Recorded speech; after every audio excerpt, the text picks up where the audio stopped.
Happy Christmas! Merry Christmas! Happy Christmas! It's nearly here. It's really nearly Christmas. It's just like a matter of days. It is a real nice time of year in the city, isn't it? When it's like it clicks in. It's like December 1st. Like boom, there you go. It's happening. And I've got to say, I'm feeling very Christmassy because I brought a sack of gifts. You've got a full sack. I've got a full. Lowering the tone. I didn't even say. Just because you're carefree, which we're going to come to in a minute. But I want to say Happy Christmas, Dan. Happy Christmas, Hugh. Happy Christmas, one and all. Happy Christmas, all our listeners. I hope you're having a lovely time. Hangovers aren't too bad. And can I say, if you're a City fan, hope you're losing every game.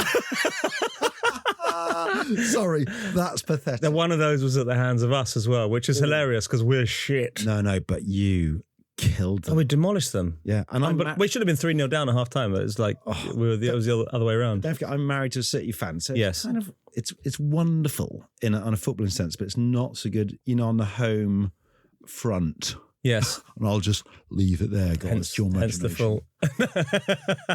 So she's getting very angry, and I'm going. She sent you with all the cakes and said, "Just go and spend some time somewhere else." Fuck off. I mean, the thing is, I kept saying it's not like you haven't won anything. Anyway, it's not a football podcast. Well, Pep held his hands up, didn't he? Yeah, with 6. Yeah, up at the Liverpool fans as they were singing him. What was the cut on the nose the other day? I think he'd been self-harming.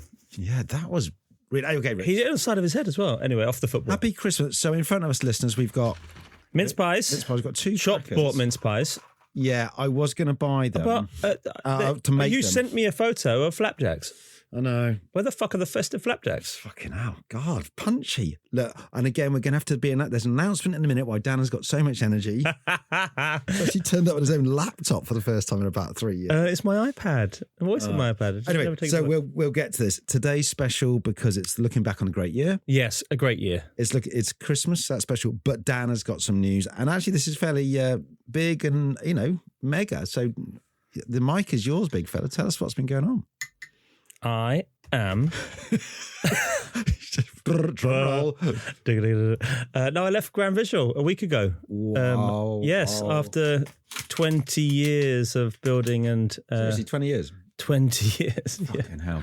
Neil and I set it up 20 years ago. Big shout, Neil. We're seeing him in a bit for a bit. Neil.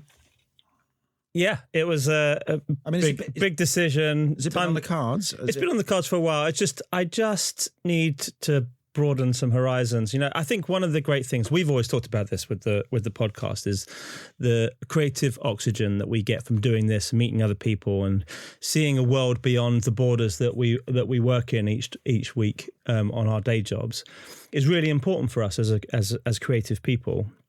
And for me, I want to broaden those horizons even further from the stuff I was doing. I've built Grand Visual with Neil over 15 years. We sold it 5 years ago. Oh. And we work into a group business that has its own goals and ambitions. And for me, I want something more than that. And that's where I'm off to go and practice that and to go and help people understand audiences a bit more and narrative storytelling in a creative space. So more of that to come. But it's just, when I look back, I've been going through this over the last 3 months of my exit, and you'll see in the photo reel on the podcast some of the photos from over the last 20 years of projects. And there's great projects, great clients, and there's stuff that's been on Billboard, seen by millions of people around the world. But one of the things that you'll notice from that photo montage is the people, and I think that's where I was going to say that. Those are always like my fondest memories have not been about a campaign. Yes, some of them are on a shoot and some of them on location, but it's been around the people that I've been exposed to. And I think that goes back to what I was saying about that oxygen. And I think I've been very humbled and very grateful for the people that I've worked with over the years, both inside the Grand Visual business and outside. Some of the outside contractors that we work with, the clients, brands, agencies. But I think they, they're going to miss you as well. You must be a huge part of many people's creative lives. Yeah, me included. Yeah, I mean, it's how we met, right? I know. I've met up with loads of people over the last couple of months where I've been talking to them about what's happening, and they're like, "Well, if it wasn't for Grand Visual, we wouldn't have met."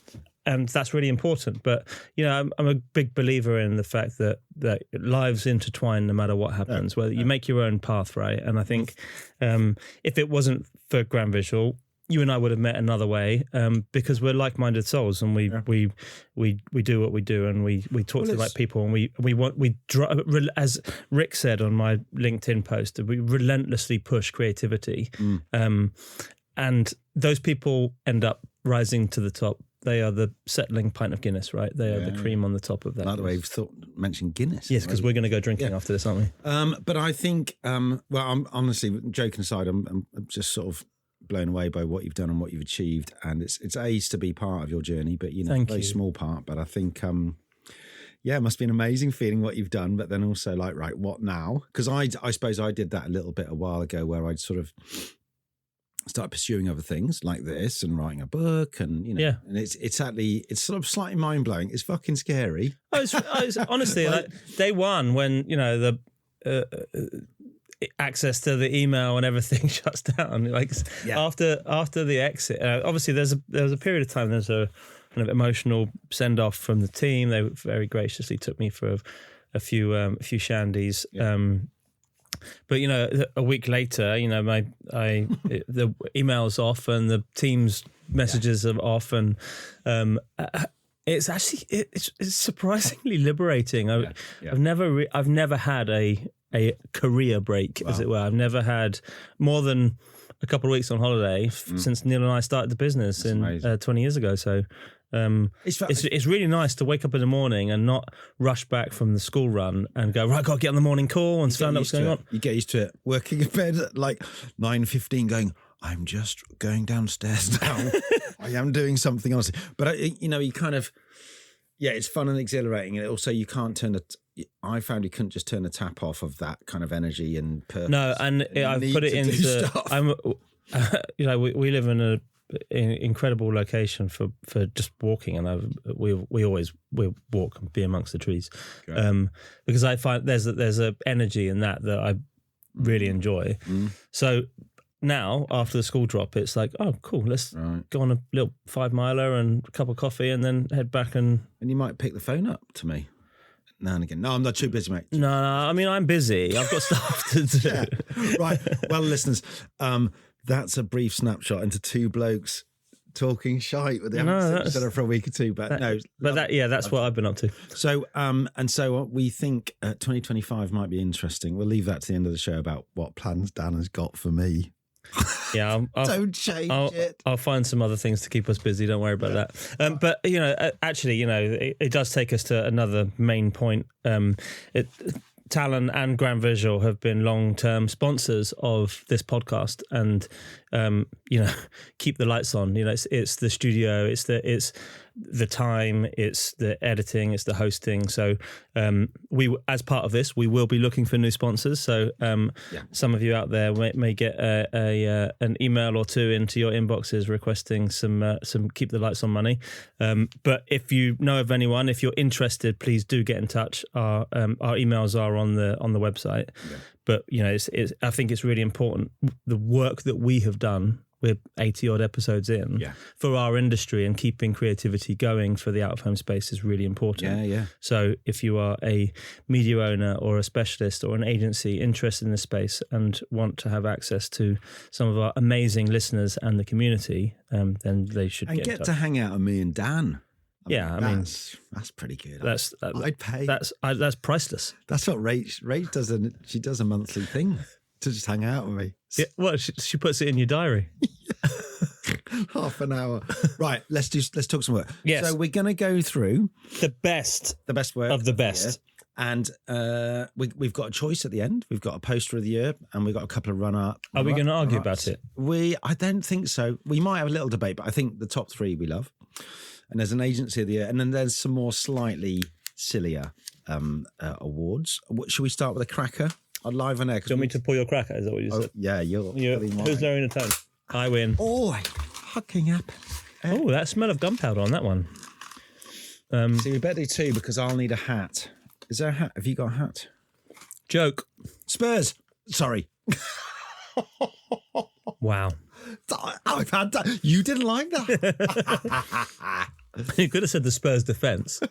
Spurs trophy room. No, go on, carry on. Why did nobody bid for Rudolph and Blitzen on eBay? Don't know, but it's pretty contrived, but let's do it. Because they were too dear. Okay, not bad. That's quite simple, actually. I thought, I won again. You can have that one. It's like Spurs and United. Right, I'm going to get my hat on. You can't do anything on a Christmas special without having. Sorry, we will get to the stuff in a minute. No hat. No, the one I won. No, there's a hat in there, buddy. Negative, Ghost Rider. Do you want to share it? Shall we share it? Oh, no, I've got a box. Look, hold on. Where's the box? Okay, don't worry about that. Right, anyway, I'll do my joke, quick joke, and then we get on with it. Actually, I can't be asked. Let's just do this thing. Right, so we're going to start with British Airways and Uncommon. So there's two actual campaigns in here, but we're going to start with Windows. So British Airways was the subject of a special we did, and it was amazing, and we loved it, and Nils is so kind and is going to host us, and it was that amazing campaign which won Cannes Grand Prix, and then Windows followed up very soon, and it was really good as well, really surprising, really different. I mean, the way they sort of shot it, just with like we're looking at the baby one now. There's the woman looking out a window. There's the guy pulling up his sleep visor, and it was so brave. It was that kind of exercise in even less is even more. I mean, it really, I mean, I don't think it quite, excuse the pun, landed. It doesn't seem to have landed quite as well in the award shows as the previous, but I think it's pretty good. It did well though, didn't it? It did pretty well. Got gold? Got gold at Cannes. Didn't get the Grand Prix, I think, because someone said it couldn't get it twice in a year. Yeah, which is political then. Which is a bit weird. But I don't know if it's had quite the resonance as the previous campaign. Do you know what I mean? I don't know. I think community-wise, I think it did really well. I think you're right. There's a bit of maybe there's a bit of it's on the back of another campaign. It's just another good campaign. It's like, I don't think you can. I don't think you should really judge campaigns based on what's gone before. Give us a smile, mate. What's really impressive, and as we talked to the Uncommon team about, is that they're doing some of their best work for the biggest clients, and that's that. And I think that's good. Yeah. Putting another cracker. I won it again. 3 in a row. 3-0. I'm just trying to get a hat. Yeah, and that is Isn't that the score? Something special, isn't it? Spurs and United. We've done the football. We shouldn't do another one. We've moved on. And then following that, there was a campaign called Doors, which had less of a fanfare around it, but I really like this. We featured it on the Instagram. I mean, I don't know if they are doors, but they look like doors. The doors sort of into first class or whatever, or just round the corner of a plane. And it had lines. It was all about the business class travel, wasn't it? Yeah, Greg is fluent in Spanish, French, and Scottish single malts for business first class. So it's sort of like it got a lovely. But you can see why it fits into the previous one. It's a snapshot into someone's travel. Yeah, right. It's a photographic snapshot, and it's just a look through the gap. Exactly. So I'm just going to do one more photo so we've got something for the socials. So yeah, it's good. I mean, it's really good. I mean, we just it's right at the beginning of the show. Maybe we'll come back to it and discuss whether it's a contender or not. But it's a pretty high standard they have on BA. I think it's a really high standard, and it's visual. It's a perfect billboard. Yeah, because it just uses white space so brilliantly. Like the windows use the space so well. I mean, it looked like the side of an airplane. So. Something completely different, as they say on Monty Python. Travel supermarket. This is from the guys. Meanwhile, we talked about this as it was being built. Yes, to Rachel, Rachel Miles. So I'm just going to try and triple check who were the creatives. I mean, obviously Tim and James run the agency; they're the creative directors, and Rachel and her partner Michael Sim seem to do a lot of creative directing. But this was a real. It's got such a good response. It's basically, people who haven't seen it, it's a mega billboard, which is covered, there's a shopping trolley at the bottom, and it's covered in, what do you call them? The lilos. And lilos. Pool inflatables. Which is the sort of thing I imagine because I'm struggling with that word a bit, because I haven't used one of those. My kids don't do that. Oh, do yours? Yeah, they love it. Yeah. I mean, it's so bad for the environment, isn't it? Although I'm pretty sure this was built in a more sustainable way than the crappy Lilos that we buy on a European holiday. But it's a very cool stunt, isn't it? Yeah, it's very nice. Special build, very clean. Build Hollywood sign as well. So Build Hollywood kind of growing upstarts in the out-of-home industry from an out-of-home perspective as a media owner. They're great. They should get them on. If anyone from Build Hollywood is listening, or Dan, do we know? Maybe in the new year we'll talk. Yeah, I'll make a call. Because a lot of the cool shit I get sent to me, it's like it's what's nice about some of the smaller media owners is this kind of the can-do attitude. It's like, yeah, we've got a location, let's build it, let's do it, let's kind of change the rules of what's possible. And this is testament to that. And the Build Hollywood team are brilliant. I remember Rachel told us that there was another ad before this that was blown out. And it was an enormous shelf wobbler. Do you remember? And and we saw there's a health and safety thing. Yeah, and we were going, oh fuck, that's such a shame. But weirdly, it's really nice. Has more sort of it's that sort of Nils thing about it's going to stop you, and you're going to take a photo of that. So again, that could be a contender. Oh, what do we have here? Oh, Specsavers. From Grand Visual. Yes. The Specsavers creative team, obviously, as the creatives, but the production definitely done by the GV team. Obviously, some of these projects on the show are Dan and I involved in. This is one that Dan's involved in because of Grand Visual. Can you, because I didn't know, it's so good. It really is. Three different locations around the country, and it was highly secretive, actually, because they wanted to keep this, they were trying to encourage the virality of someone in the public spotting it first, right. And then the trade press kicked in. So it was a good. They got I can't remember what they're called, like the National Bollard Association or something. It was picked up by them and there are so many people that follow that account, by the way. National Bollard Association. Some of my best friends were there. I mean, Bollards. I remember seeing it, and it was the time. Specs always do great stuff, but it really had pushed the envelope on, not announcing it's a thing. I remember you kept even saying to me, "Oh, I don't know, not sure if I can say." Well, I think what was quite nice about this as well, there was some piggybacking on when something like this goes live and it gets a bit of social traction. I like it when there's that when brands enter the conversation as well. Another one of our clients, the Good Stuff team, brilliant. They love doing some reactive advertising. They have the AA as one of their clients. All right, cool. And they sent an AA van down and had that photo taken, the AA van taken next to the Specsavers van. Very cool. And then after that, What Three Words got involved as well, and they went down and they drew the square around the AA van and said the AA use What Three Words to find out where you're. And it was a bit like those Twitter conversations between biscuit companies and I didn't know crisp companies. It was really fun. It was like just part of that narrative. Triple viral. Yeah, it's really good. Viral. But it starts some fun stuff. There's some room. I'm going to probably get this wrong, so apologies to anyone I get it wrong to. But I know Liz, head of strategy at Specsavers. Liz is a lovely, lovely person, and she's married to a lad, Andy, I think it is, and I think he came up with this idea. Oh, great! But then I wasn't sure whether he was involved or not. Anyway, but whoever did it.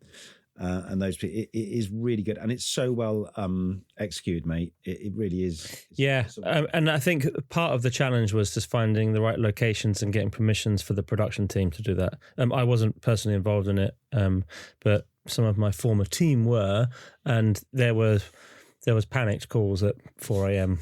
I don't know. So that's how you know that people are doing their jobs right, because people get it right and it goes well afterwards. Imagine Jon Jones might have been involved.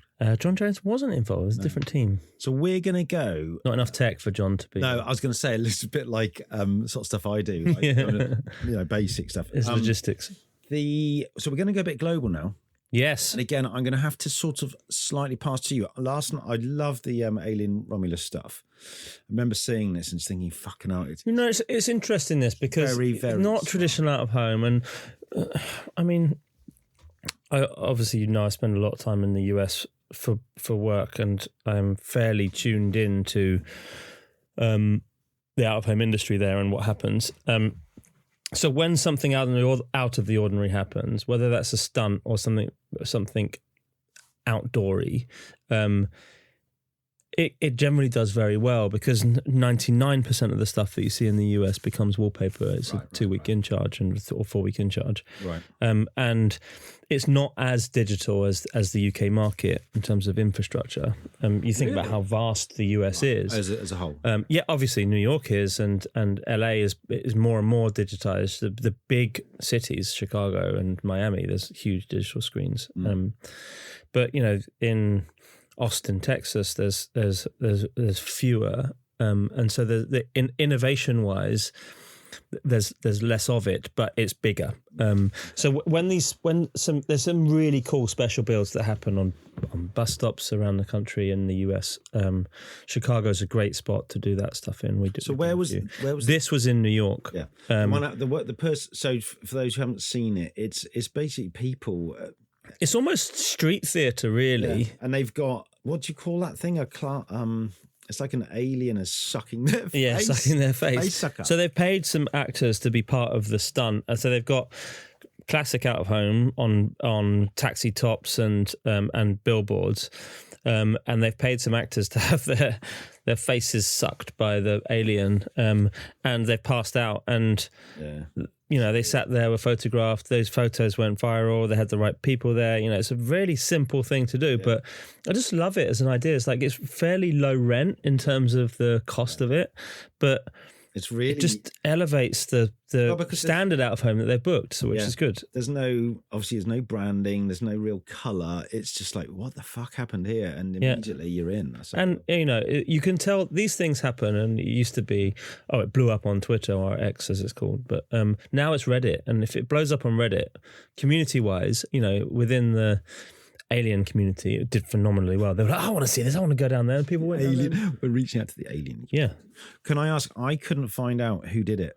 No, I don't know either. I didn't get the credits. So if anyone knows, they should get in touch. Yeah. But whoever did it, kudos. Yeah. I love it, and I think it's brilliant, and I want to see more of it. Yeah, it's that thing around film. If it's funny with films, they either just do like really conventional, decent poster, jobs are good, or they go kind of Barbie like this, and you're going, well done, because you've got such a good property to play with. I think if I reflect on the 20 years of GV that I presided over, I'd say the entertainment sector had to be probably our biggest sector in terms of client list and the work to get away, creative work again, because they've got temporary property. Yeah. So they are a custodian of a franchise or a product for a very short period of time, and they need to do something that stands above everything else who's got releasing it. But that's why also, in a way, they are probably braver at times, because they don't have to worry about brand values of 20 years. No. I mean, I'm thinking actually... It's consumable, right? It's consumable quick. Out You've got to get in and make some noise. I remember I was at Saatchi's, I joined Saatchi at this store like 2 years before, and it was for Godzilla, and it was the crushed taxi. Yeah. And that was so clever. When I saw it, I just thought it was one of the greatest bits of work I've ever seen. And I think it's one of the reasons why I fell in love with outdoor. It's just so clever. And you think about like Ghostbusters, they did the Marshmallow Man in Waterloo. There's been, we're going to talk about Twisters in a minute as well. We did some stuff at Into the Storm. And they're out of the ordinary things where you can use street furniture or infrastructure to just get your story told. Yeah. And this time last year we were promoting the Wonka film. Yeah, we had 3D Willy Wonka all over the world. So some entities in the film industry and the entertainment sector get it right. Yeah. Others do the standard. A quick aside: have we ever covered this? And we'll put this out to our listeners. Why do they do on film posters? Sometimes they'll have Keira Knightley and I don't know, James McAvoy, and I have James McAvoy's name over Keira Knightley and Keira Knightley's name over James McAvoy. Why do they in the order? On the poster. And I was saying this, I can't remember what a guest we had or someone, and I'm going, why the fuck are they doing it? Is it an alphabetical thing? Are they doing it to annoy us? Anyway, let's put it out there. I don't know. I think I do know, but... you do know. Can you tell me? And it's to do with the contractual rights of the person. So some people are licensed to studios and others are contracted in. So, for example... I just Adam want Sandler, the name above. No, I know, but if you're contracted to that studio, and so you only work within that house of studio, then your name will always go first. Okay, that's good. Yeah. I like that. Right. So Adam Sandler, for example, he's sold rights to Netflix, so he will be the first name on a poster. I like the fact that I've gone for Keira Knightley or James McAvoy, so sort of therapy. My kids are obsessed by thesps. And then you've just gone for Adam Sandler, like some fucking knucklehead. My kids are obsessed with Adam Sandler. It's quite good. I'm giving them all the back catalogue. I got them to watch Happy Gilmore the other day. Oh, yeah, it's brilliant. 2 movies, that's about it. Punk's Drunk and the Diamonds thing. Everything else, he just annoys the shit out of me. What? Yeah. No, okay, so we'll have to move on. Adam Sandler special. Happy Gilmore? Never said. Little Nicky? No. Oh, God. No. What's the matter with you? I'd seen National Lampoons, which was sort of half all right. Don't know. Okay, let's go back to Twisters in Belgium and Canada. Well, so to follow on from big again, Twisters, they took it. There were campaigns all over the world for Twisters, and it's a great property to work with. It's a disaster movie, right? So, so it lends itself to doing something out. I mean, it's a big out of home disaster movie. Yeah, there you go. So, but these two stood out for me as stunts. I thought they were good. As I mentioned it a minute ago, we did something for Into the Storm, an augmented reality campaign years ago down in Australia. Yeah. Where it looked like a twister was coming down the street at you, a bit like Pepsi Max bus stop. Oh yeah, that sounds good. And this campaign reminded me of that. This is a bit of street furniture that's been ripped out of the ground and planted itself in the sidewalk, in the pavement. It looks. I've got to say, I haven't. And it's a smashed six sheet. It's really good. So, yeah. I really love it. It's like quite fun. As an idea, you go, it's not that original, but then you go, the way it's been done, you go, yeah, it's just it's nicely executed. Yeah, it's got the cables at the bottom that are peeking out, like it's been ripped out of the ground. And the other one was in Canada. I think it was in Quebec, this one, which is, it looks like a car has landed on its bonnet and it's been taped off. That's good, but it's not as good as the Godzilla one. It's not as good as the Godzilla one. But it's close. But there was also, do you remember the Spider-Man one last year that we talked about? Remember that, the sticky, which was a good one, where they put the truck up by the web. It's in that vein. Does that stuff cost a shitload? Yeah. Yeah. Yeah, it's not cheap. But you don't do it just for the audience on the ground. It's not classic out of home. You're doing stuff for the audience on the ground, hoping it gets picked up.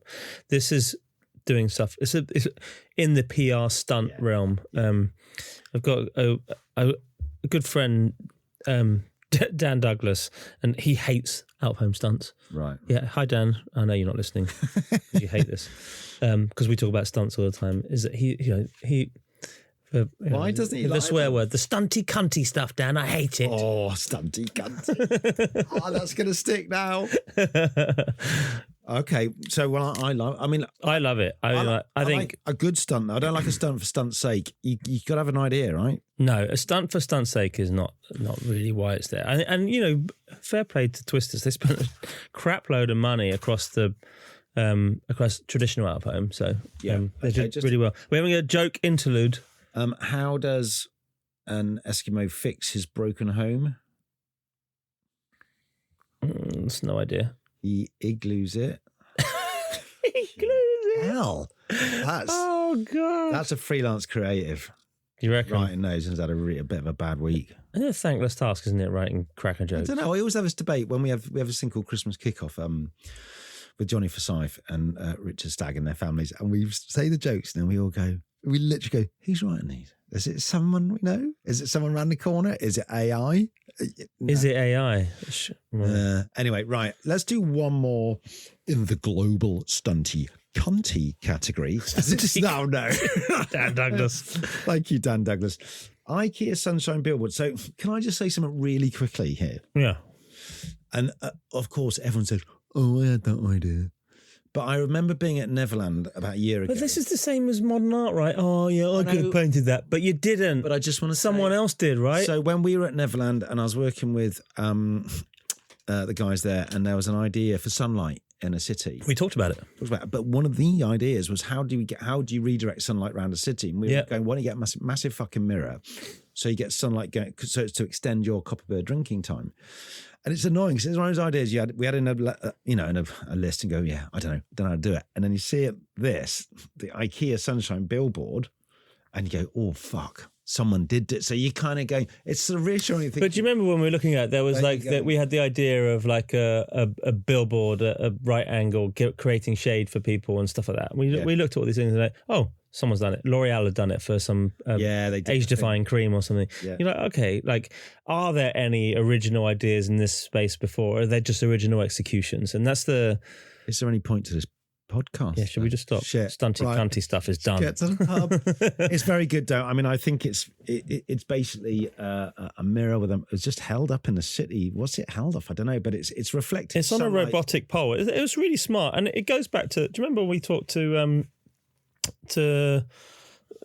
McDonald's Sundial? We talked about McDonald's Sundial, and understanding the trajectory of the sun, where it's going to go. And there's a smart side of this campaign that understands that the sun's going to hit here, it's going to move, and it moves with the sun. And the mirror basically redirects the sunlight into this cafe so people can enjoy the sunlight sitting outside the cafe. And it's a big old mirror that you can buy in IKEA. Who did it? Again, I mean... It's clever, isn't it? Because it is, if you said the USP is the biggest mirror. Right, we're going to go from a very big, sexy, global... campaign to possibly, I think just before you get onto this one is one of the great things about our industry is the fact that we can have massive global clients like the Coca-Colas and the PepsiCos and Google and Apple and Nissan and people who spend millions and millions and millions around the world on their outdoor advertising, to some random author who wrote a book in his bedroom, who wants a poster. And so when it comes to outdoor, it is an accessible channel. It's not just for the likes of Google of the world. It is for the man on the street and who, someone who's written a novel. Yeah. Anyway, what are you talking about next, Hugh? It's an enormous campaign. It's for a book called It Happened in Clissold Park. And I just didn't know who to turn to when to do the smallest, lowest budget build of all time. And I heard this place called My Mate Dan Studios. So here it is. And then when you look on the screen, it's not just one, there's 4 images. There's 2 of me and my enormous mouth, which I imagine a lot of people are very tired of. But I was genuinely excited for both of these occasions, so it's sort of like lives imitating arts, imitating everything that we're doing. And then it's all in one image. It is quite fun though. For people to know the story, I spoke to you, or you spoke to me and said, should we try and get a poster for your book? Because it's coming up. And we had a launch day, we had a party, and I said, great. And then I had this idea of every poster site around Clissold Park. Like, fucking takeover. And then it didn't happen. But then Ben...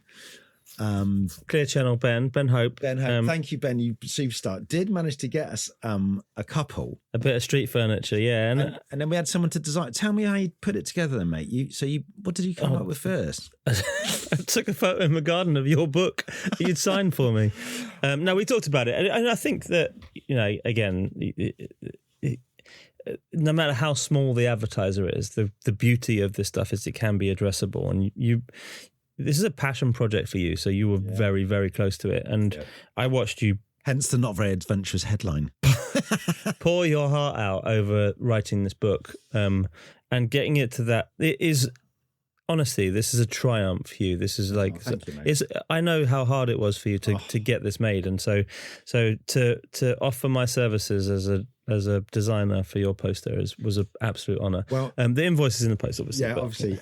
Well, just as an update, a Clissold Park book update. So I am on my second print run now. That's amazing. And there's something quite comedy that you'll laugh about. So they said, stock volume update. You have 1 book in the warehouse. And I'm like, you've written to me and told me I've got 1 in the warehouse. So why haven't you ordered some more?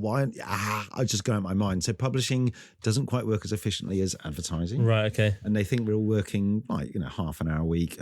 So I've had a lot of serious conversations with people. Anyway, I've just ordered a load more. They're coming. They're very good stocking fillers. Rachel says don't mention the price, you just cheapen yourself. But it is just $9.99. From all good bookshops and some shit ones too. And it fits in your pocket really well. And I don't know, I went around a shop this morning in another shop in Hackney, and they said they'd sold them all and they're happy to take more. So yeah, it's great. It's ongoing.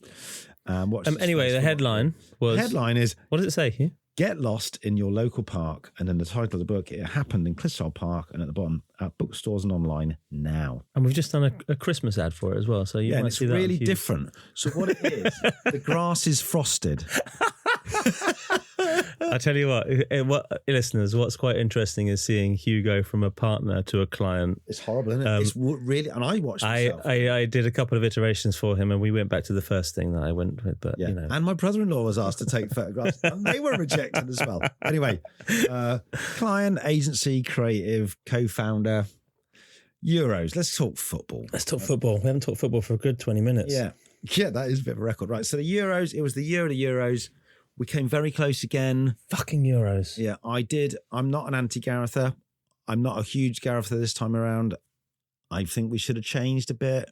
You were coating him off all the way through until we got to the semis, and you went, "Oh, we could win this." No, but still a style of play. I will read you the text messages it's full of expletives. Yeah, it was bad, but I honestly think the German's going to get us over the line. The German.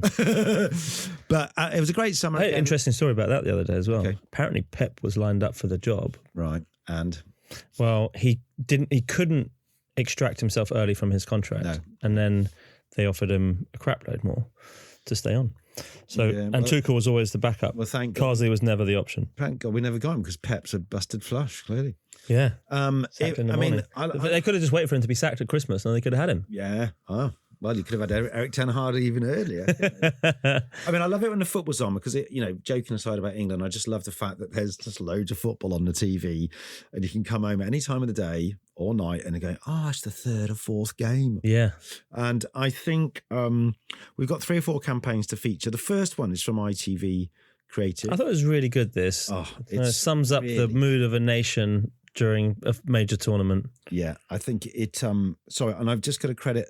So I've just heard news in. Sorry, just while we just did it, Travel Supermarket from Meanwhile, James Cross, CEO, co-founder, along with Tim. They said just say Meanwhile's creatives, and James said it was basically Tim. He says Jack Arts did the production. So there you go. Live update. There's a chap at ITV called. Tom Hauser, who I work with at VCP, and he's very good, and it's no surprise the work there is really, our standard of ITV Creative has really gone up. I mean, this image, whether it was shot or not, I think we found out that someone was shot and someone were used, like a reportage shot, and it's someone with their eyes hidden behind their hands with the fingers crossed. It's just classic tattoo on the middle finger. Yeah, and there's no copy other than Sunday 5 p.m. And I think you don't need to say anything else. Just let the image sing. And then the other one, there's a kid there at a bus stop. I mean, Sunday 5 p.m. I can't remember the game. I think it was the game that we had to. Is that the one we had to win that Bellingham scored the overhead kick in? I think it was. Yeah. And then there's the third one is a woman with pink nail varnish. Brilliant cropping of these. Just everything is about the photography. And it's, again, even less is even more. Don't over educate us with this. So kudos to ITV on this work, and quite a lot of the work you've done this year. And what was next in the summer for our football? Right. So Specsavers Creative and yours truly was involved with John and Bertie. And I'll just very quickly say it because most people I know this, but it's an idea we came up with for the Qatar World Cup. It got all the way through to the end, and it's basically translating the line, should have gone to Specsavers, but into every language of the participating country so they can deal with the pain that we all have dealt with over the years. Frank Lampard's shot and a few other things. Sol Campbell's foul. Yeah. Blah, blah, blah. Maradona's handball. I can let it go. It's okay. And we got all the way to the end, and then they didn't do it. And there was no reason other than Qatar. We just don't want to be involved. So then in every good creatives, stuck in the bottom drawer, slightly naive, please keep it alive for 2 years, Bertie and Johnny. And they did. And Richard and the guys, Richard James, kept it together. And actually it just came out exactly as we'd done it. So well done, everyone. I'll read some of the headlines. Skuha get till Specsavers, Trevor Bov Specsavers. What else we got? Da Ante Samo Otilisli, you Specsavers, and of course should have gone to Specsavers. So it was a lot of fun. Actually, one of the best ads I thought was the just a full page with all the the translations in it. But it was a lot of fun, and I really enjoyed doing that. Next is the choral one, which is also a nice one about the football as well. And we talked about this very recently, so anyone who's listened to the last few episodes will have heard this. Well, we haven't released Aiden yet, so when you're listening to Aiden's episode in the new year, you'll hear more about this. Yeah, but I just wanted to. Oh, good, I've got the credits here. So it's their shop, Coral, and then they adapted the signage to say "Sweet Coraline." Sweet Coraline. And it was great. I mean, I think, that's a lovely bit of outdoor. It doesn't have to be a paid-for poster, does it? No, it's the shop front, and it's lovely. So ECDs on that were Ben Edwards and Guy Hobbs, and the creatives Jen Ashton and Ollie Shaw. And very cool bit of work there. I'm not sure if the picture does it justice, but that's another lovely when the nations just getting together. It was a really and I think that's that. I think it we've seen this over quite a few major sporting events. It's a cultural moment, right? It's the conversation is happening about football, and so attaching yourself to those conversations is really important. And I think the next one we're going to talk about is important for another reason. That football's going on. This is not a sponsorship thing. This is not the British Heart Foundation from Saatchi and Saatchi. They weren't involved in the England team or the Scottish team. It's about understanding that the consciousness of people is pricked around this major sporting event, and so we can have a conversation about something else that could be related. Yeah. So a very famous phrase in this instance for football fans. I'm England till I die. And it's been adapted for the British Heart Foundation, and it's murals and posters and people that have been affected by heart disease. It's one of those bits of work where you wake up, you check your feeds, and then you see it, and it genuinely stopped, and I went, oh fucking hell! And it's always kind of there's a duality to it for me. It's wow, kind of. Just not as an ad guy, just as a person going, really thinking, shit, these people have passed away, and obviously their family would have given permissions. And then you also go, it's an absolutely brilliant idea. It's been, the way it's been treated with such delicacy. It could have been terrible. And we're looking at a big picture of Miles, age 15, who's in one of the hero photos. Yeah. And it's beautifully done. I mean, I imagine it reminded me of stunning painting on a wall. Yeah.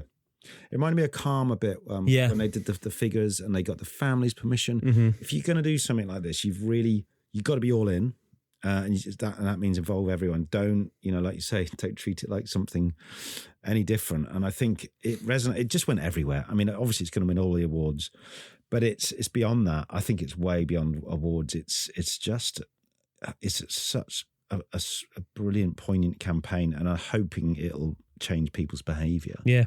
They did Scotland and England, both teams represented. Yeah, at the Euros and they did. well. And the murals appeared absolutely everywhere. Make sure we get the creatives right. So it's Saatchi and Saatchi, and I'm going to struggle with the pronunciation of these creatives, so please forgive me. I've got Henrik Ridderheim, Pete Olyanglu, and Ollie Agius. But we did actually talk to them when we pushed it on our socials. So kudos again to everyone involved. An absolutely brilliant campaign.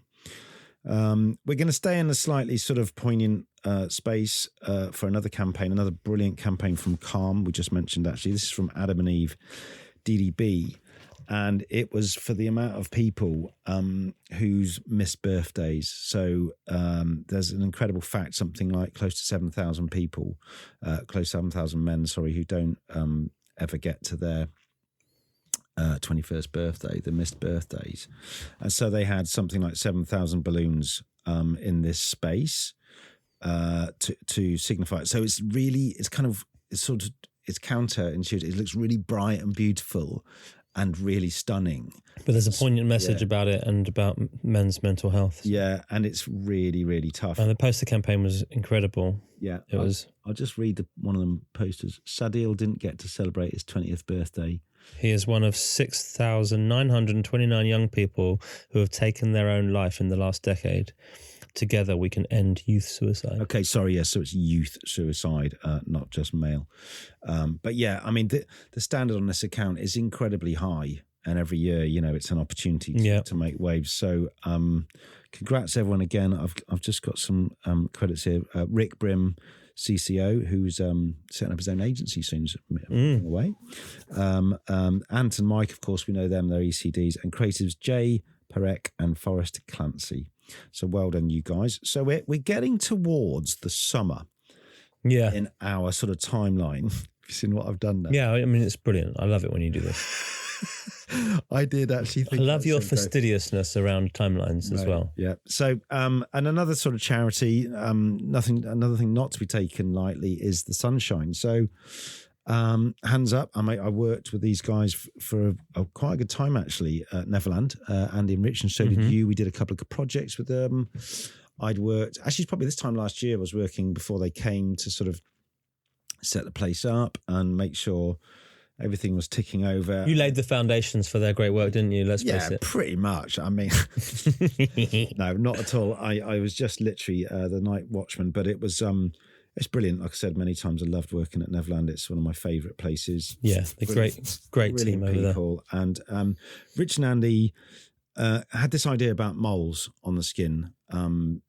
Andy and I think both of them are big footy players, and they love exercise and going out. And I know me and Andy have caught each other swimming a couple of times when we were there. Awkward, that, isn't it? Yeah. When you're in your budgie smugglers. Yeah. And Andy actually nearly went into the ladies' changing rooms. It was a Specsavers moment, honestly.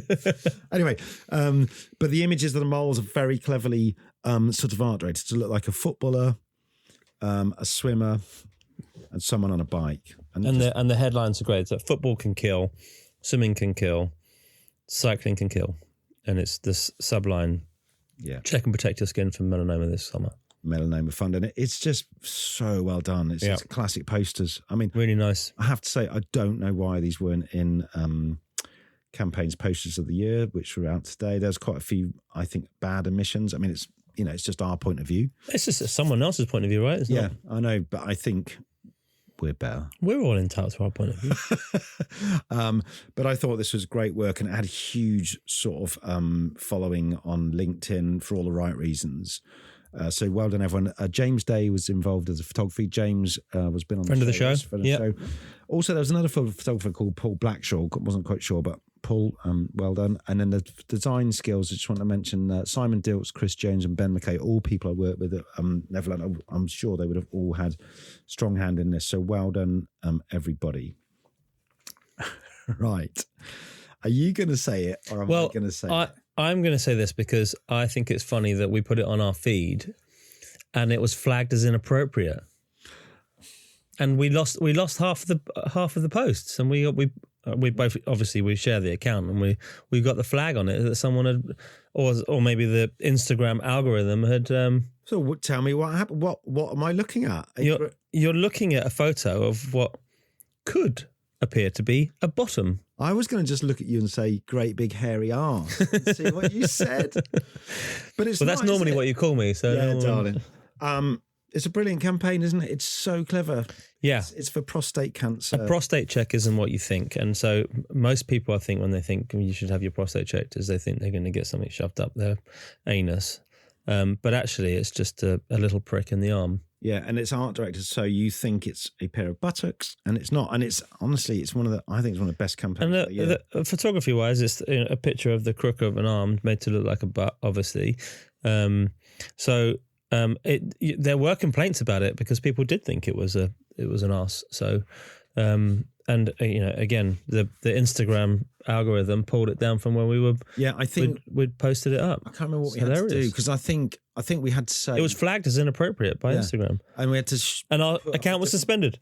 Was that right? I thought I did one thing, but maybe you did more than me. No, I had to say no. That wasn't. Okay, well, look, we have to credit.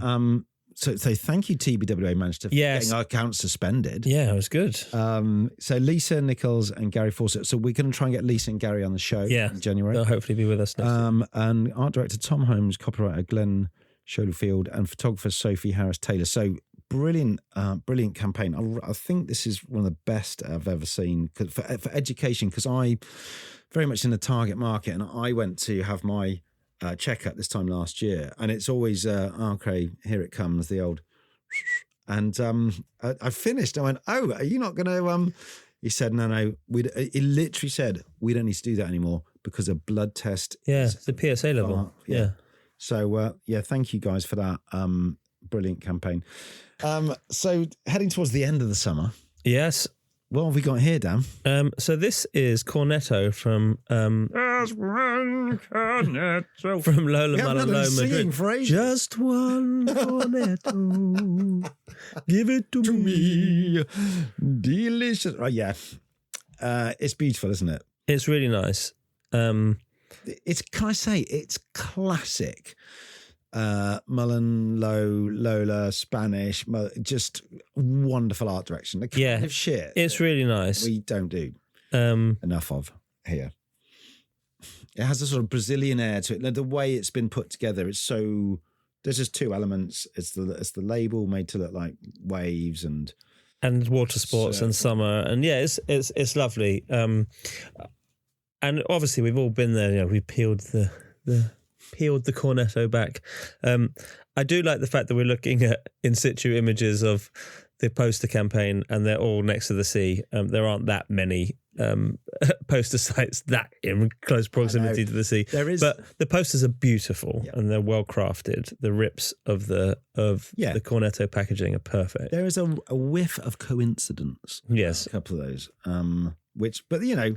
You mean in the mock-ups? The mock-ups look great next to the sea. They're good. I think it just caught our eye. The poster campaign is beautiful. It's really nice. Yeah. Good work. So we're going to come back home now, and a very, I'd call it a very classic British piss-takey, silly, irreverent campaign. This is... I reckon your timeline's out here. No, it is, definitely. It starts going a bit south now. Because you were going, oh shit, I forgot about that one. Where do I put it in? You know me so well. His timeline's out. Well, we'll just have to suspend. Mini egg season. You know, mini egg season's in the run up to Easter, right? So this should have been early on. But mini eggs any time of the year? Really? Nah. But, okay. Go to the shops now and see if you can buy a mini egg and see if they're in. All right. In date. Listen, it was a test. It's like cream egg season. So mini cream eggs. Emma, forgive me, I'm going to get it wrong again. Houston, it's Halston, I'm sure, and Colin McKean. So I actually met Emma down at the UK Creative Festival on stage, and she came along and talked about, actually not this, she talked about the brilliant Muller Corner stuff, which they do. These guys are absolutely brilliant on outdoor, Emma and Colin. And yeah, this is no different. It's just tiny little posters. Billboards for mini eggs. Mini eggs need mini billboards. They put, you know, with a budget like mini eggs, you can't go and do something on Piccadilly Circus. So you build a mini billboard and put it in Piccadilly Circus and photograph it in front of Piccadilly Circus. I think it's brilliant. Yeah, and I think I've seen Emma and Colin taking photographs of these, and they actually got them lit. They even made, if you search out, guys, there's a little film of someone cleaning a billboard. You know, it's really, really well done, and it's lit by a torch. So yeah, this was a great, and I feel like this must have been a proactive campaign or something, it's a kind of bottom drawer that classics. Feels like it's something for Instagram and LinkedIn rather than, but it's a legitimate outdoor stunt. They've made tiny little posters. Sort of mini, Baby Bell kind of. Yeah. Anyway, we have actually there was a nice special bill for Baby Bell this year, which we haven't featured. With the peeling thing. I didn't get it. Well, do you not like Baby Bell? Do you peel a Baby Bell, right? I haven't eaten a Baby Bell. I mean, it's in the Muller Corner territory. I know, but I didn't get it enough because I wanted to. I read the press release and went, oh yeah, I get it. I got it now. I think it's because maybe I'm exposed to Baby Bell more often because of my kiddies. My little mine's called like small bottles of vodka. Give me alcohol poisoning and then we've got a little mention here just because it's Christmas and. Before the show, we spoke to a few of our listeners and we had recommendations of some things. So thank you, Lawrence Quinn, Shish Patel, Dave Masterman, and a few others. And this was one we just thought we'd feature from another one from VCP, Cadbury. From Cadbury, yeah, it's good. It's a sort of silly advent calendar, which is what you're counting down to, and every image, really great photography. Again, I love the photography on Cadbury's. it shows people like someone eating a Brussels sprout with their nose pinched. Grandad asleep. Or is it you, Dan? I can't see. Is that Grandad? Okay. Moving on. Jesus, we got lots to do. I need to speed up a bit. We're on slide 60 of 146. Yeah, but at the end, there's a lot. Yeah, there's the appendix. We're going to go to Neverland, and we're going to talk about right moves. So the right move stuff's really nice. I think that narrative-wise, from a simple photograph, giving kind of the just much loved stories a bit of a home, which... on the pun. I like that. So yeah, for Rapunzel, palatial rooms with a tower staircase optional, and it's a close-up macro photography of a plaited blonde hair. Townhouse, Baker Street, room to think, with a picture of a deer stalker. And thatched cottage in the woods, 7 bedrooms for Snow White. It's and the Seven middle Dwarfs. one, Sherlock Holmes. Sherlock Holmes, yeah. Yeah, and I like these. I think for estate agents must be hard, and yet they somehow love the right move TV as well. They've cut through and got a sort of bit of identity. The idents were nice as well. I've been having to look at idents on repeat because one of my projects at the moment is writing idents, and I know every campaign of idents ever, if you want. But these were nice. Just got some credits here. Andy and Rich, obviously ECDs, and then creative Sam Sword and Harry Osborne. Apparently there's a Christmas one with Santa. I haven't seen it. Have you seen it? No, I haven't seen it yet. Dickon and Al did that, so we'll try and include that. A bit more uncommon. So this is a really interesting one, Dan. I don't know if you remember, and what our listeners and our followers said this exactly the same time. So WWF, a client of Uncommon, and they did this very sweet campaign as if treating nature like a prescription drug. You know, and you like you said it earlier, didn't you? We'll go and walk in the trees. Yeah, you get that. I think there's actually a fact. If you look at green trees and stuff, your dopamine or something goes up. So you genuinely need to get out there, everyone, and do a bit of it every day. Well, the thing I read the other day is that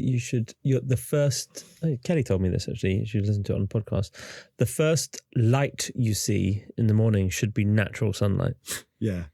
Not the walk outside live website. No, yeah, not your phone, not blue light. It should be natural light. That's hard because I'm looking at messages that have sort of landed at 1 a.m. going, Dad, where's the rent? I'm up in Leeds and there's no money being paid. Yeah, that's sorry to wag on. It's a brilliant campaign, nice shots, nice art direction, which is like a packet of pills. Just lovely images of nature. So then, would you believe it? Exactly the same time. Meanwhile, we've already mentioned once, brilliant Manchester agency, as we know, did a campaign for Park Run. With the prescription that just said Park Run on it. From a doctor. Yeah. So, and the backstory for that is, I think it was Mental Health Day. I'm going to get this slightly wrong, but hopefully more right than wrong. And they'd had it for ages. Park Run had said they wanted to do something with Neverland. Meanwhile said, save it for this. They did it. And it's the feel-good movement. Yeah, and GPs, it's a genuine thing. As prescribed by doctors. They do prescribe it. They say weekly. You should do it. Yeah. So it came out at the same time. It was like one of those, what the fuck? Because I had loads of people going, hey, you featured this and that. So we like them both. I mean, that's great. Really nicely put together work. And just on the credits, Park Run, Tim Jones and James Cross, CD, Rachel Miles and Michael Sim, designer Kat Burrell. And by the way, if we miss any credits on this, just please comment. Yeah. We're not trying to hide anything. No. Right. F&F Home. Do you know what F&F is? It's Tesco's own brand. But is it called F&F? It's not short for Fred and Fareed or something like that. I don't know. No? Never really thought about it. No. This is F&F Home though, isn't it? Yeah. So it's fashion now does homeware. So it's F&F is a Tesco's own brand fashion label, and they do homeware, and it's beautifully put together. I have to caveat this. I do remember seeing things a little bit like this for Habitat years ago. I'm talking years ago, and it was really well done. But they've done it in a different way.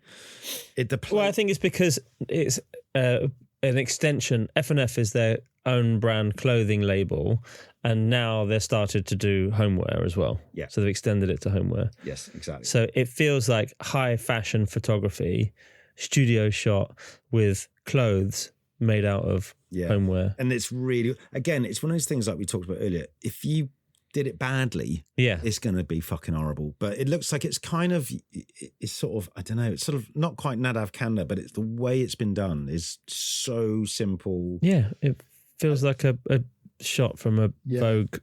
I like the way the model is posing on the plate. She's sort of just looking at her nails, and then there's the one in the cushions. She's literally wearing cushions, and then this is reminding me I need to get some new cutlery. Actually, maybe I should go to F&F. So you're going to wear your cutlery like this dress? Yeah, I'm going to come in. It's from BBH, and so a few credits. BBH have had a good year. Yeah, well, we're going to come to some Karen Davidson, and I'm going to get this wrong. Uche Zugwu. Associate CD Zoe Stott, copywriter Ed Ryder, art director Joe Craig. So hopefully I've got the right ones there. A quick so this is our little fast food round. There's 3 bits of fast food here. Do you want to start with McDonald's? We start with this one. This is a special build, and it was delivered by my team at Grand Visual, but it made to look like a simple poster site that's been extended onto a mural site.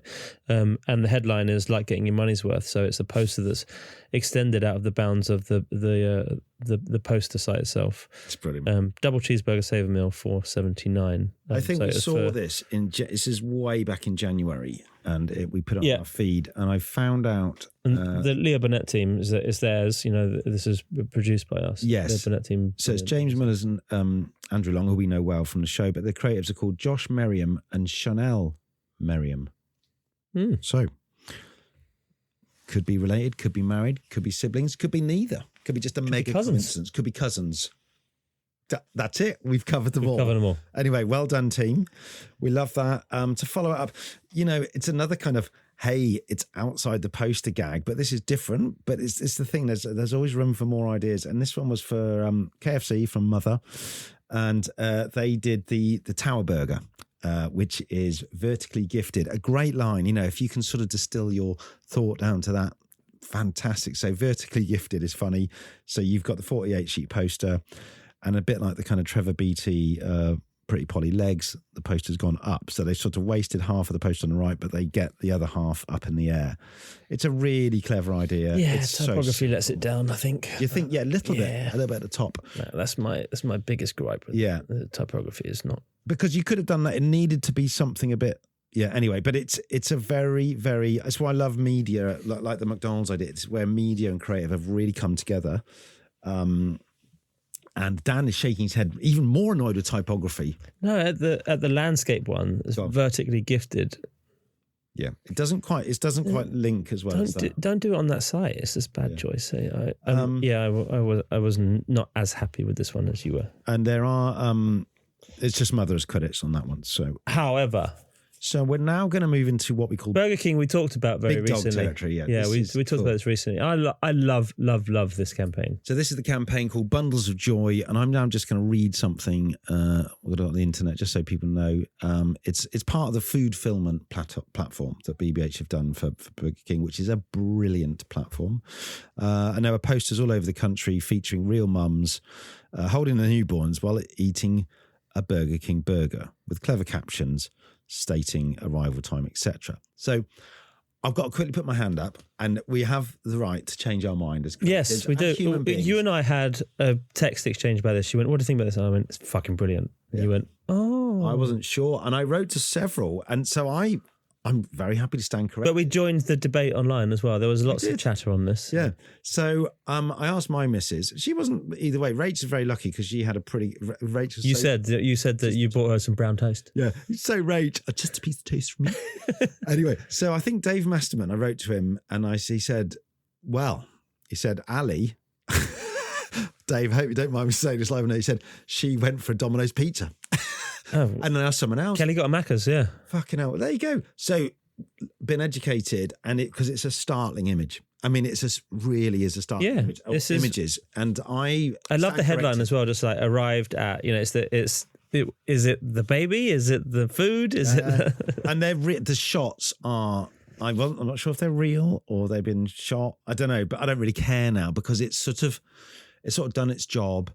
It's just so visceral. And you look at it, it's so and I think someone said on LinkedIn, and if it was Nicola Wood who's been on our show, like, if you've pushed something the size of a melon out of something size of a lemon, size of a lemon, then you deserve. And I'm like, definitely. What's nice about the photos as well, there's a synergy with each of the four. Like, eyes are closed. There's a moment of pure joy, and it's not the bundle of joy they're holding in one hand, the human one. It's the burger that they're devouring because of what they've been through. And I think it's just a moment. And that's a classic poster should be that. Is a brilliant image that makes you think. Yeah. A snappy headline and the delivery of the brand, and it does it. It's funny because if you describe it, it just says woman eating burger, really. But then you kind of go, no, well, it's a woman who's just given birth, so that's it. And then going, still wearing. All the visual clues are there as to why the woman in the photo is enjoying the burger that she's eating. And also, it's sort of counter to everything you're sort of told about food shots. Yeah, don't really open your mouth. Don't make it. No, massive. This has been ripped open by someone desperate for a mouthful of that burger. But then, in a way, of all of the people, desperate for some food, you probably couldn't think of anything more. A moment more deserving of this than anything else. The one with the lady with the glasses, I think, is my absolute favourite. She's got a double Whopper in there. She's 3 bites in. The baby's kind of like fast asleep on her, and she's just laying back with it's brilliant, really good. It's so well put together. So we had that. So we talked. There will be an episode with Helen Rhodes coming up. So this will be out after it, so you would have heard it last week. So now I don't need to say all this, because it's happened. You've heard about this campaign, and then you will also have heard about Tesco's. So, God, fucking hell. I mean, if you thought Burger King was good, I thought this was equally as brilliant and good. And again, another one of those ones where you wake up in the morning and you see it and you go, oh my God, that's and I think when we see stuff like this, I want to get it up as quickly as possible on the Instagram, just to be part of the debate. And if we don't, we get people writing to us. Yeah, how you should put this on. This needs to be up. For people who don't know, where have you been? It's the Tesco logo, but instead of the letters, it's the letter from the word. So tomato, eclair, spring onions, coconut, and then oyster mushroom, which someone said online. I think that's a bit of a push. Which because it could have read Tescum. mushroom. I fucking typoed it. Tescum. You think they should have gone orange for the launch one? Maybe you should have just put the letters in, Dan. But they went orange on one of them, didn't they? Yeah, they did. They went thyme, apple. No, yeah. So Tasco. And then this one is, what's that? Orange. So that's wrong. That's an egg. Tangerine, egg. Strawberry, croissant, olive. Yeah, come on. I mean, look, we're simple folk, aren't we? Tuna, edam, salami, carrot. I mean, it's like it's like okra. Okra? Yeah, well done. It's like a Mensa test. But the joy... What's that thing that you and Neil say about involvement? What's the thing with the poster? Attention is important. Involvement is critical. Yeah. There you go. Involvement. It's not literally. No, but it is. You can fill in the gaps, right? I mean, if you've got half a brain. All right, mate. All right. Quite tired. Okra. I fucking got olive and I got oyster mushroom. I mean, it is. I thought you were going to say quinoa. Quinoa. I think it's just, and also you can have so much fun online with it. You can have people doing their own. I have no idea where it's going. We're just the Billboard guys mostly. We do other stuff, but it's just, and it's so brave, and it's even less is even more. It's all the things we love. So brilliant. Everyone involved, and the people involved are. Sorry, I must, because I felt very. I've only got. I mean, obviously, it's all the senior people at BBH. Hopefully, you know who you are. But I have got creatives Lawrence Bushell and Luke Till, who we linked up with on Instagram. On Tesco, just one other thing I wanted to mention is a truck idea. So we love, obviously, outdoor is everything. It's billboards, projections. Ad shells, ad vans, etc. And one thing is a really good truck side. So we'll do a truck side in a truck side special. Truck side special. So this one it was a massive Tesco lorry, and then I was in a service station somewhere on the M1, and it just says my other truck is a trolley, and I just thought it was really funny. And again, it's like Tesco's bringing me a little bit of joy. It was a pissing down day. It wasn't great, but I looked at it, I just thought, oh yeah, they're still trying to like talk to people and make an effort, you know. And I thought that was a great. One of the funniest things I've seen at a rest stop, a service station recently was this big gas guzzling, what they called a flatbed truck. So it's like it was like a Ford Ranger, and so obviously it's a diesel car, right? And you know how at the front now there's not just the blue badge bays, they have the electric charging points. They're right by the front. Yeah. And this thing's obviously a petrol car, and he pulls into the electric parking bay, and he puts something on the front of his bonnet. Right. A magnetic thing. And he pulls out the charging thing from the and he plugs it onto the front of his bonnet so it looks like it's charging his car. Oh my God, I love it. Like keep something in the car just so you can park at the front. I just thought it's hilarious. You clocked him doing it? Yeah, I watched him do it. I thought it was brilliant. So he saved himself. So he saved himself parking somewhere further away. Oh. It's the equivalent of a fake blue badge, but it did make me laugh. I love humans. Service stations, I think that is where you meet the world, isn't it? It's the real people. Because I love it on a Saturday as well. There's like the football fans travelling around the country, and there's all you see them. I went in the summer one day, and I kid you not, there was a man. It's always a man, just in a pair of boxers, enormous belly. Drinking from a tin and smoking, and his wife was working along next to him. Like it was just completely. I was going, I'm not that bad. When we drive down to my mum's all the time in Devon, so we get up early and go, and so we can get down there for breakfast type of thing. So we'll stop at a service station, and and my kids are just as guilty as the older ones, not so much anymore. But what, smoking and belly out? Yeah, boxer shorts. So like Lloyd, the youngest, will walk around in his pajamas. He doesn't give a shit. It's like slippers and pajamas. The older ones used to put on like a onesie or something, and you walk around. It's like same bleary-eyed parents all the time. Yeah, it's like a sort of fancy dress, isn't it? It's the equivalent of the night bus. Remember the night bus home before the tube ran all night? The night bus home was like the zoo. Yeah. It was ridiculous. The types of people that would go. You can never remember absolutely off your face. But it doesn't matter because everyone else is. But then the next day, if you saw a film of it, you'd go. Yeah, like just people puking, and then and as the bus stops, the puke rolls up and down the. Well, we better get away from puke and go to something much more aspirational. The post. So, the awards. Not just the Poster Award, but the award are the BTB Awards for 2024. Yeah. So we're going to start with the serious ones, and then we're going to work our way down. Billboard of the Year. Billboard/Poster of the Year. So listeners might be able to figure out that we spent quite a lot of time on one, and it is going to be, drum roll. Do you want to tell the world? BK. Burger King. It's arrived in the BTB Awards in number 1. Yeah, I think this stands pretty proud. For me, I think it's really good. I've read some other recaps of the year recently, and it didn't finish as high. But I think you and I agreed. You know, it's the fact that it started a debate and people were talking about it. Is it good? Is it not? I think is great. And unlike Jaguar. Oh my God! Let's just leave that. But I think they're on Piccadilly Circus at the moment, advertising. I mean, I think, and again, what I like about it is I've sort of had to change my mind and, you know, reassess. Rather than, I'm not like one of those people who goes, no, that's it, that's all. I like that, because once I got with the program of it's true, you prick. Yeah. This is what happens, because I was skeptical about it, and that's all it was. And that's because of your experience of it was a bit of brown toast and butter on it. Yeah. Maybe some marmalade if she's lucky. Oh, no, I had a burger. You went and got a Burger King. I fucked off. I think it is, I'll be really, really honest with you, and Dan, this is definitely between me and you. Me and you and the 4 people that listen to the show. Yeah. I had Tesco's really, really close, right?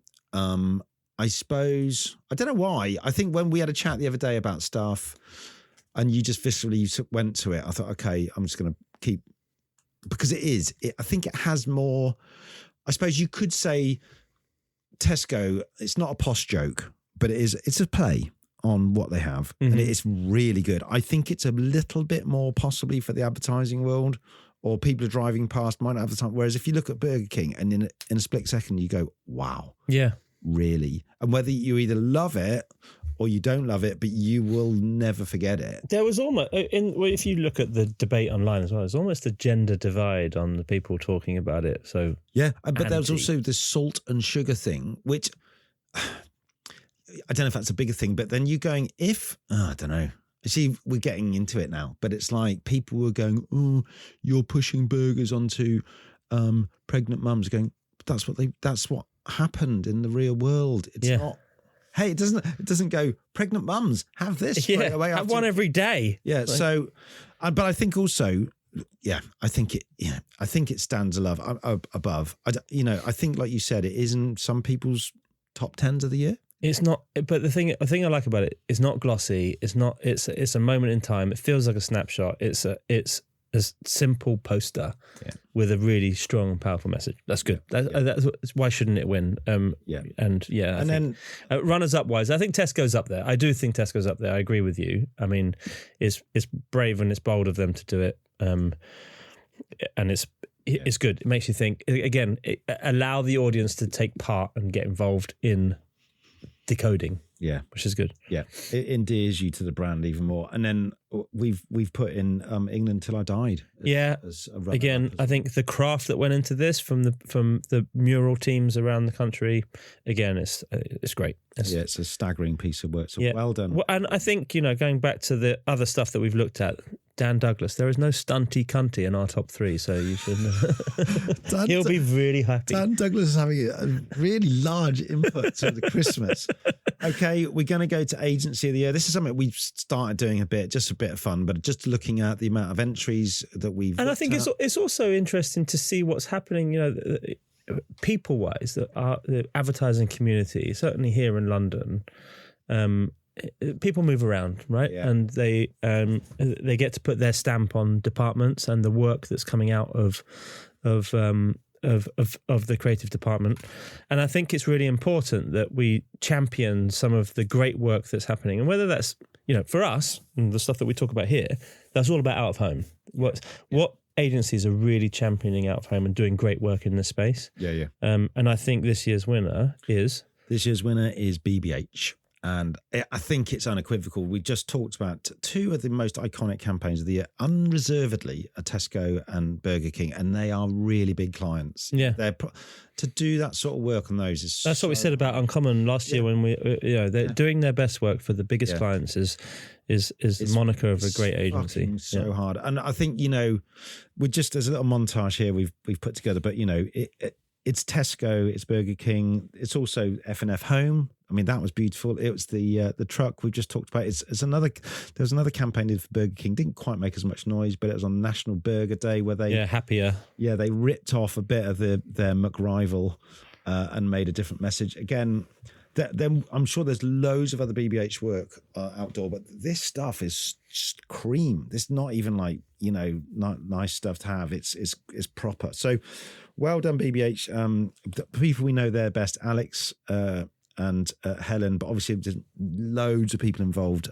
But thank you, guys, for making our job quite easy this year. But I think we're going to give some honourable mentions in agency land as well for the work that continues to come out of these agencies. And we've spoken to everyone from these agencies this year as well. So it's not because we've spoken to them; it's because we are witnessing some great work happening and by great people. So Uncommon again up there, Neverland, brilliant stuff, and Meanwhile as well. I think that's the travel supermarket stuff we talked about was and really Part Run. I think all 3. I think all have done really good work. I think BBH just came in with this run at the end. You go, fucking hell, big hitters all the way through. I think otherwise one of these would have risen up. But what I like about these, I know Uncommon have been bought recently, but there's an independent vibe, a small sort of challenger brand to these agencies, which I really love. Again, we had this award last year. This is the social award, the BTB social award, based on likes. How many of your mates can you get to like it? So if you want to win an award next year, folks, this is how you do it. Sky Sports Tennis actually took this one. I think Sky Sports. ECD Robin Garton, CD Rob Welch, creative Sam Rhodes, designed by Chris Dawn MacFox. Yeah, and also I should mention Rob Welsh. I saw Rob the other day, and we had a bit of a chat about this. It's a brilliant poster. It just literally does what it said on the tin. And great special. Rapport, who are an out of home specialist in the UK, they helped them with this special build. So I think they don't do many special builds, but they've done. This is great. Do you know what this is? This is Stunty Cunty. This is Stunty Cunty. Hold on, maybe we rename it. But I think the Stunty Cunty. Well done, everyone at Sky. Just for people to know, that the likes list. We get loads of responses on our socials. But yeah, Tesco's, Travel Supermarket, BHF, Prostate, ITV, McDonald's, Mini Eggs, Samsung. There's loads in there. They've all done well, and that's why they sort of form part of our year. Yeah. So obviously this is now we're going to get to the big award. I think this is probably the biggest award, and I'm happy to take this one on. Okay. And I'll just get the envelope to find out who wins it. Cheers. Best baked goods of the year. I mean, we've had a number of entries for this. Obviously, there's the regular feature of Hugh's flapjacks. The recipe has changed over the years. The in-house creative team. In-house creative team, yeah. Jexie's Jaffa cakes, cola bottle flavoured, which were interesting. And then there's Helen's cinnamon buns, which were absolutely phenomenal. I mean, they're one of the nicest things I've ever put in my mouth, except for Hugh's flapjacks, which no way. I think has to be the winner. There's not a doubt in my mind. Oh, thanks, mate. Well, look, listen, I just want to say thanks to a few people in my oven. The woman who won Bake Off about 50 years ago, whose recipe I follow. And that's about it. Thank you very much. Honestly, it's amazing stuff. Keep coming up with a new recipe every time. While we talking in the space, just want to give Neverland another shout out for a witch poster, which I absolutely fucking love. Made me laugh. It's very apposite for this time of year. So it's a massive fork with a pig in blanket, which is the smallest pig in blanket. It says, "Pigs in blankets, anyone?" And it's for witch. And it says, "Get it right this Christmas." Yeah, and I think that's a wonderful bit of art direction. So well done. And we've got a special award this year. Yeah.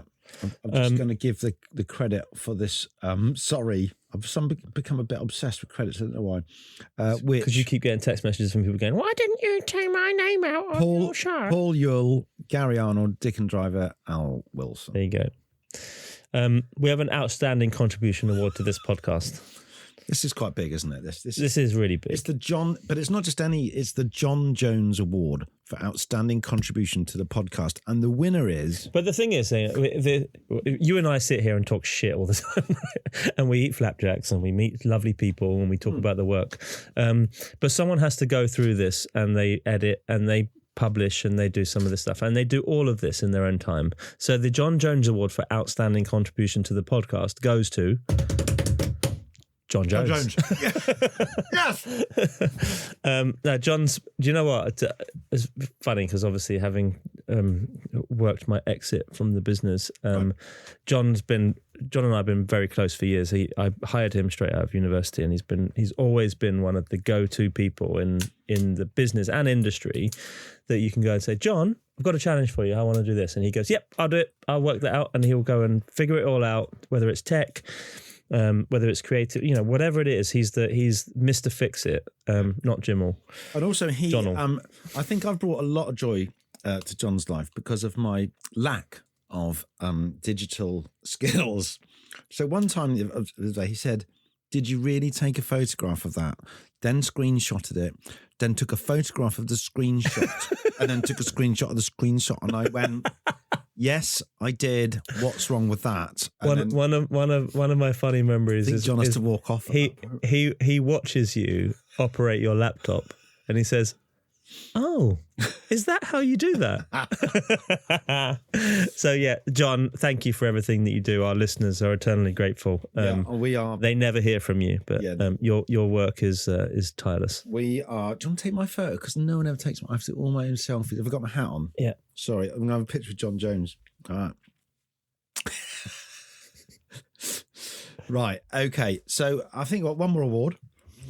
Oh no, yeah. So this one we'll have to. Hopefully, there's someone in the booth. In the booth. This award. 100% Rachel's not listening to us right now. Okay. If she shouts in your ear, she's listening. Oh, she's there! Oh my god, epic, Rachel. This award is called Incredibly High Levels of Patience Award. Oh, God. She said for 9 minutes overrunning. She hasn't got any patience left. Well, you've won. You and Adrian have won. And there's a picture of you and Adrian and Soho Radio. So, shit, we better hurry up. My patience is wearing thin with you.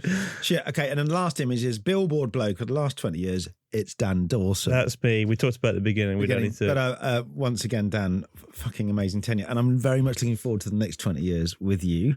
Thank you to our guests. But a brilliant sort of eclectic mix. Yeah, an ensemble. Yeah, and there's a picture there if you want to see it on the site. All black and white, looking mean and moody, particularly Steve.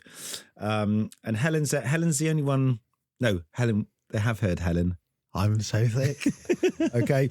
And of course, I suppose thank you most to our listeners, you lot. God, we'd be nowhere without you, wouldn't we? Yeah, it's great stuff. With the feedback we get as ace, just please keep telling us anything you like, don't like, want to change. We do it for you. We do it for ourselves in the industry, and we want to keep going. And 2025 is going to be ace. And we'll be back next year unless Rachel and Adrian say their patience is finally worn out with us. So listen, I'm just going to finish by saying Happy Christmas, Dan. Happy Christmas, you. Happy Christmas to our listeners. Happy Christmas, listeners. Have a great Christmas. Do lots of mad things. Drink too much. Enjoy yourself because, 2025 is going to be a banger. Yeah, if Putin has his way, won't we all gone? Anyway, on that bombshell, lots of love and thanks to our sponsors. Well, the last one. The last time to say thanks to Grand Visual. Thank you, Grand Visual, and thank you, Soho Radio. And we'll see you on the other side. See you on the other side. Take care.